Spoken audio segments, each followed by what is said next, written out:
Thanks very much. And Jon, welcome back. I think there might be some surprise in even seeing you back, if I'm being honest. I mean, you said not too long ago that MMA is not a sport anymore. Sounded like you wanted either more money or a title shot, or at least a title eliminator to get you back in. So what was the deciding factor in taking the fight against Neiman? Well, I would just like it to operate as a sport, no other sport in the world, promoters control the title and exclusive contracts. I would like that to change. But regardless of that, me coming back, has a lot to do with the situation of the lockdown and COVID right now.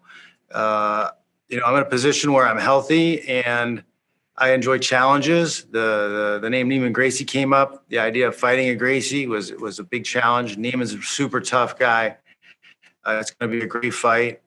But there's a lot of people out there at home who are trapped inside. They don't have a lot to do. And there's a lot going on. A lot of people are stressed out. A lot of people are hurting. I thought it would be a good thing to come out and distract them, take away from some of that pain, and give them 15 minutes of carnage between me and Neiman Gracie to help them escape from all the madness right now. You spent a lot of time campaigning to make MMA a better sport on top of having a fantastic career in the cage. When all is said and done, which would you rather be remembered for? I mean, your in-cage accomplishments or, what you've done on the outside? Oh man, I haven't thought a lot about it because I'm still working. I'm still planning on doing things even outside of the cage, taking different strategies towards helping fighters. Moving forward, once I am fully retired, I've got some plans on, hopefully helping fighters to monetize themselves better and, do some of what the promoters maybe aren't doing for them right now. Last one for me. You are a dad now. How much does that factor in on your decision-making process when it comes to continuing your career?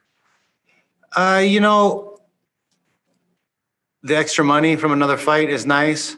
But I think it's good to show your kids that you have interest and you can work hard and you set goals, let them see you struggle through adversity. I think it's good for kids to see it. I think even if I'm, making myself fix something at home or build something at home or do something at home, I want them to see me do the work because they need to understand that if you put yourself into something, things break down, things fall apart, but you don't quit. You just keep doing it. Whether you're training for a fight, you're training for a title, you're trying to do something with a career, or you're just building a stupid shelf.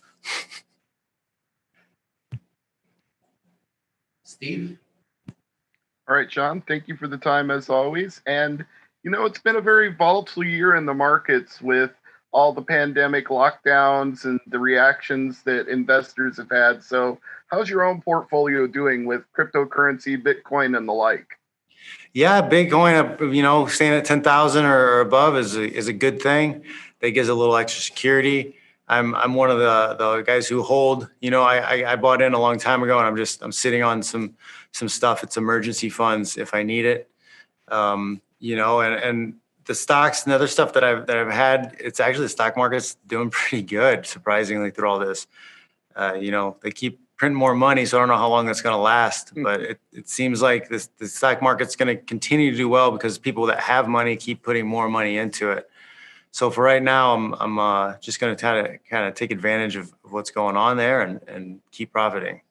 You've always been very open about fighters needing to look out for themselves, whether it's in terms of owning their license for their image or their name in video games or their portfolio in terms of what they can do after they retire from fighting. So do you think this is something that not just Bellator, but maybe mixed martial arts in general needs to adopt? Like fighters coming in should take a seminar to learn how to do these things? I mean, that's basically, I don't want to talk too much about it, but I do have an idea that kind of there's a need in the market for fighters that's not being met. And there's a lot in there with education and just, because we don't exactly operate traditionally like a sport, because in a traditional sport, you compete against somebody who has similar rankings and then you win and you get a higher ranking, and those higher rankings open the door for opportunities and title shots or playing for,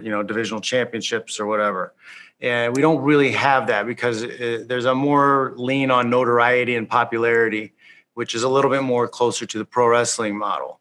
So regardless of what you like, you have to take advantage of what's happening right now and utilize it. So there's a lot of guys who kind of aren't doing that. I wasn't doing that. I didn't realize that because I wanted it so bad to operate the way traditional, ranking type sports happen. But seeing how the field and the market is playing out, like there's certain adjustments that I realize that I can make, that I have made, that have made a big difference. And if other people implement those things earlier in their career, they'll probably make a huge difference too. All right. And finally, for me, before I let you go, you had that very infamous fight with Rory McDonald that went to a draw, and a lot of people felt you won, including me. And now he's no longer part of Bellator. Douglas Lima is the champion. Do you feel in any way like an uncrowned champion at this point? I mean, I walk out of that fight proud. I did all the work. I feel I won the fight. I thought I won 5 rounds. In my heart, I'm a champ. So it's just a matter of time. If I keep getting good offers for fights, I'll do it again. I'll be the oldest current champ soon. All right. Well, maybe you'll get that after this fight on Saturday. Thank you very much. Have a great performance on Saturday night. And I know Neiman's going to bring it. It's going to be a battle. And, an exciting fight with 2 high ranked guys coming out there doing work. I think the winner should fight for the title. Giancarlo? Hi, John. Both of you guys are coming off a fight against Rory McDonald. Just what did you see out of Neiman Gracie's performance against Rory? And is there anything in his performance that you think he'll be able to capitalize on? It was difficult to get too much out of the Rory fight with Neiman because Rory was very conservative. I feel like he wasn't trying to take any risks in that fight, and he took him down, put him in the fence, and just kind of stayed there. I want more action. There's a lot of people that need some distraction, and I want a barn burner. And just looking at the landscape in the welterweight division, like Scott Coker was saying that he still has a plan for Lima to move up to fight Mousasi for that vacant middleweight title. So, like, even if you win this fight, is there like a fight out there that you want, or would you be content with waiting for the winner of that fight? Yeah, I mean, at my age, I want to fight big fights. The Gracie fight's a big fight under the lockdown. It's a big fight. And the title, those are where the appeal are. That's what I want to do. Unless I'm going to get paid more money to fight somebody else, I want to fight for the title. All right, we'll take just a couple more, starting with Zach. Hi, John. Thanks for the time today. So one thing that a lot of people notice is you're performing at such a high level at an age where many athletes cannot replicate anywhere close to the ability that you're still putting out. So my question to you is, how really do you maintain your longevity, and how much longer do you think you have? Because do you see you have no signs of slowing down? I lift weights. But yeah, I think, resistance training, strength training is the real fountain of youth. There are studies that show that heavy lifting keeps your telomeres long. Your telomeres keep your DNA intact and healthy. I think that I stay away from processed foods. I eat a lot of whole foods. I eat a lot of meat, a lot of natural fats. I stay away from seed oils and vegetable oils. I think I just have a really good diet and the lifting weights, training all year round, not letting myself get too out of shape. I think they're big. I think it's a big a part of being healthy. My dad's 75 and he's had he had a heart attack a few years ago, but he's still a very healthy guy and he's still very active. He does a lot of woodworking. He's outside working all the time, plays a lot of golf. And, I would still say, even though he has a pacemaker, he seems 10 years younger than what he is. And I think my grandmother is 95 years old and she's a ball of energy. And I think moving things that move don't age as fast. So, you just get off your butt, maybe turn down the Netflix or turn off the Netflix and do something physical. Right. And your opponent in this fight, Neiman Gracie, obviously renowned for his amazing submission ability, and your game plan and what you specialize in kind of takes him into his world with his grappling. But a lot of people would think that you have the advantage on the feet in this fight, even though it seems like your game plans more revolve around your wrestling. So are you planning more to like exploit the striking advantage that you think you have, or do you want to challenge him on the ground? So, I mean, a lot of people don't really know what I'm doing when I fight, but I never force anything. I never force a takedown. I'm never looking to get the takedown. I go into the fight taking what's easy. And if the guy opens up and the takedown comes easy, that's where it goes. So I don't ever come in with a game plan like I have to do this in order to win. I have to be in shape. I have to be strong, and I have to react appropriately to the situations that come around.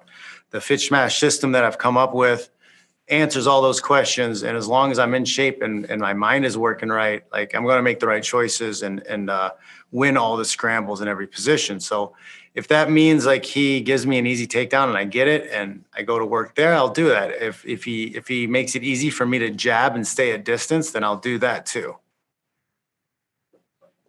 Hey, John, Kevin here. One of the key questions I wanted to ask you was, yes, you said, if he gives you the easy takedown, you're willing to take it. But since he is a Gracie and, he has the exceptional jiu-jitsu skills, will you look for the perfect opening, or are you just going to go in for the takedown? Man, I've trained myself to the point where I react. I do things and I'm like, oh, wow, that was nice. That came easy. Oh, I did that pretty well. Like, you shouldn't have to be thinking about what you're doing too much in a fight. It should be at that point reactionary. You should have trained your body. You should have programmed the machine ahead of time. If you haven't programmed the machine ahead of time, you're gonna struggle. All right. And another thing is, you said it's either the title fight or not. And the way the promotions are going, it's not easy getting the fights you want. Would you compare, MMA promotions to almost a sort of WWE, the way they treat their? It is. The business model is pro wrestling. And I mean, you can say it's good or bad or whatever, but I think that it takes away from the athletes a little bit because it's not quite a sport in that sense. We don't get to challenge UFC fighters. We don't get to challenge, professional fighter league challengers or whatever. I feel like we should have some kind of unified system where we have, sanctioning bodies that control the title and the promoters cross promote. I think that would be better for all of the promoters. I think it would be better for the companies that would step up and become sanctioning bodies. That would create more businesses, more jobs. It would be better for the fighters because you'd have more opportunities to fight for big titles, and you wouldn't get stuck with a bad promoter. They would have to actually work to retain you as an athlete. We would be true independent contractors rather than these pseudo employees. One last question from me is, Rory McDonald gone to the PFL. You've previously fought in the PFL. Would you want to go over and play spoiler for Rory McDonald and not have him win the $1 million? I'm not a big fan of the tournament system at my age. I think it's great for up and comers who people don't know because it's a great way to build notoriety. It's a great way to build momentum for you moving forward. But I'm not a big fan of it as a professional prize fighting strategy.